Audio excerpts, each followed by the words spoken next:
स्वर्ग और नरक। एक बार एक बूढ़ी औरत को उसकी ज़िंदगी भर की अच्छाइयों के बदले फरिश्तों ने उनकी एक ख्वाहिश पूरी करने की मंजूरी दी।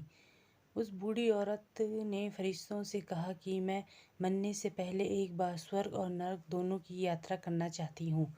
फरिश्तों ने उस औरत की ख्वाहिश पूरी करने का वचन दिया और उसे अगले ही क्षण एक बहुत बड़े भोजन कक्ष में ले आया, जहाँ पर बहुत विशाल डाइनिंग टेबल थे।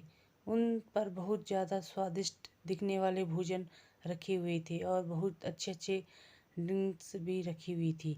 मगर उस टेबल के चारों तरफ बैठे लोग बहुत ज़्यादा मायूस, भूखे और दुखी लग रहे थे।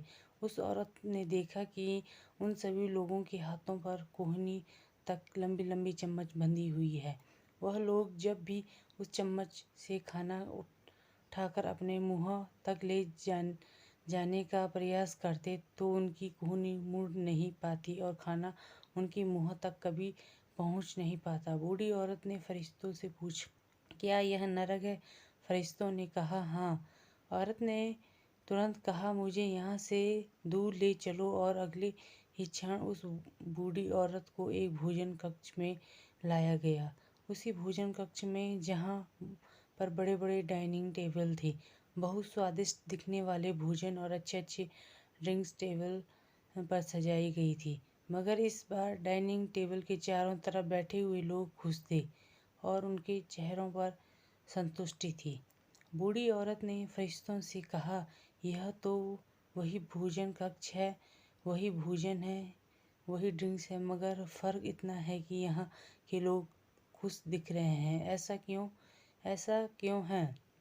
क्या इन लोगों को कोहनी से चम्मच नहीं बंधी है? फरिश्तों ने उन औरत से कहा, ध्यान से देखो, इन लोगों के हाथों में भी कोहनियों तक चम्मच बंधी हुई है। फ़र्क सिर्फ इतना है कि इन लोगों ने एक दूसरे को खाना खिलाना सिखा लिया है।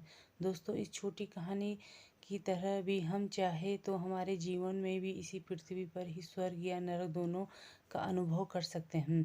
अगर हमें स्वर्ग का अनुभव करना है तो हमें पहले दूसरों के बारे में सोचना होगा, दूसरों को खिलाना होगा, दूसरों की मदद करनी होगी। चॉइस हमारी है, हम चाहे तो हमारी ज़िंदगी को स्वर्ग जैसा या नरक जैसा बना सकते हैं। धन्यवाद।